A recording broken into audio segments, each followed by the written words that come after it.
बहुत समय पहले की बात है। सीतापुर नामक गांव में भोला अपनी पत्नी के साथ और अपने दो बच्चों के साथ रहा करता था।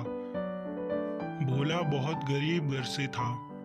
भोला के दोनों बच्चे एक पास के ही स्कूल में पढ़ने जाते थे और भोला गांव के खेतों में मेहनत मजदूरी करके घर का गुजारा करता था।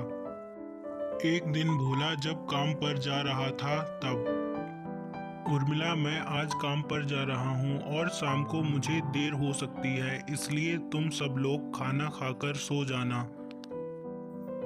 आज आपको जल्दी आना होगा क्योंकि चिंटू की तबीयत ठीक नहीं है और उसे दवाई लेने भी जाना है।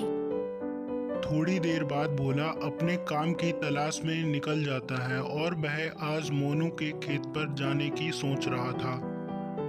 मोनू के खेत पर पहुंचने के बाद भोला, मोनू भाई, क्या आज आपके खेत पर कोई काम है? अगर कोई कैसा भी काम हो तो आप मुझे बता दो, मैं कर दूंगा। नहीं भोला, आज मेरे खेत पर तो कोई काम नहीं है, तू कहीं और जाकर पूछ ले। थोड़ी ही देर में भोला मोनू के खेत पर से सेठ के खेत पर चला जाता है। सेठ के खेत पर पहुंचने के बाद भोला सेठ से, अरे सेठ जी, क्या आज आपके खेत पर कोई काम है? अगर कोई काम हो तो बता दो, मैं तुम्हारा काम करने को तैयार हूँ। नहीं भोला, आज तो मेरे खेत पर कोई काम नहीं है और अगर होता तो मैं तुझे घर से ही बुला लेता। उसके बाद भोला सेठ के खेत पर से भी चला जाता है और उतने में ही शाम हो जाती है। फिर भोला अपने घर की ओर निकल जाता है। घर पहुंचने के बाद भोला के पास चलकर चिंटू आता है, लेकिन वह रास्ते में गिरकर ही बेहोश हो जाता है।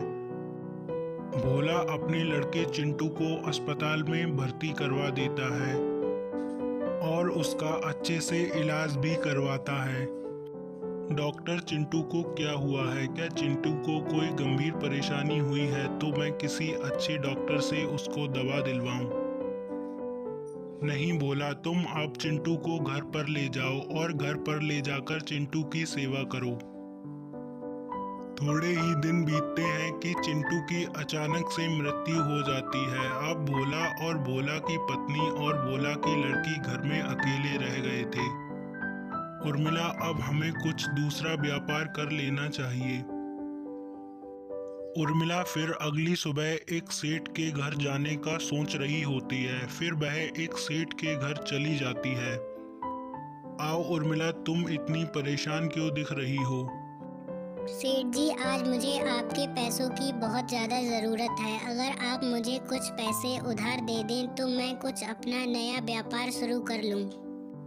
ठीक है उर्मिला, मेरे पास कुछ पैसे पड़े हैं, तुम उन पैसों को ले जाओ और जाकर अपना एक नया व्यापार शुरू कर लो। उर्मिला कुछ पैसे लेकर चली जाती है और वह अगले दिन से बाजार में अपना एक छोले भटूरे का स्टॉल लगाना शुरू कर देती है। अब उसके छोले भटूरे के स्टॉल पर बहुत ग्राहक आते थे। अब उर्मिला और उर्मिला का पति भोला बहुत ज़्यादा खुश रहने लगे थे।